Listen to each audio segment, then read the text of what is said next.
ძლივს გამოვიდა ბათუმში კაი საკეიფო ამინდი. დილით კი ვიფიქრე მეთქი გარეთ გავალ იქ შევჭამ, მაგრამ მე ვიფიქრე რომ არა ძალიან სულური აზრი გამიარა ტვინში. ამინც გახედე. ამიტომ ამას შეხედეთ, ახლა რა კაი ჭამა გველდება სახში. კეიბს დავიწყებ, რა თქმა უნდა, ვარდისფერი აზიური შაურმით და სხვათა შორის ეს ერთადერთი შაურმა, რომელსაც ვჭამ, სხვა არა. პირველ რიგში იმიტომ რომ აზიურია, მეორე რიგში იმიტომ რომ უგემრიელესია. მოდი გავსინჯოთ ერთად.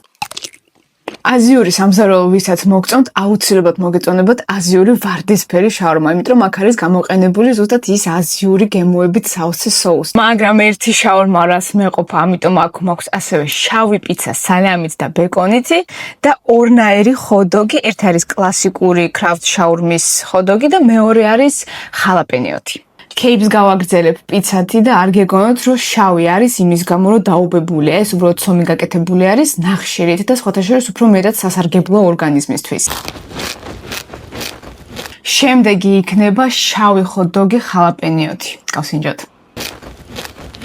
და ბოლოს გავსინჯავ კლასიკური ხოდოგი.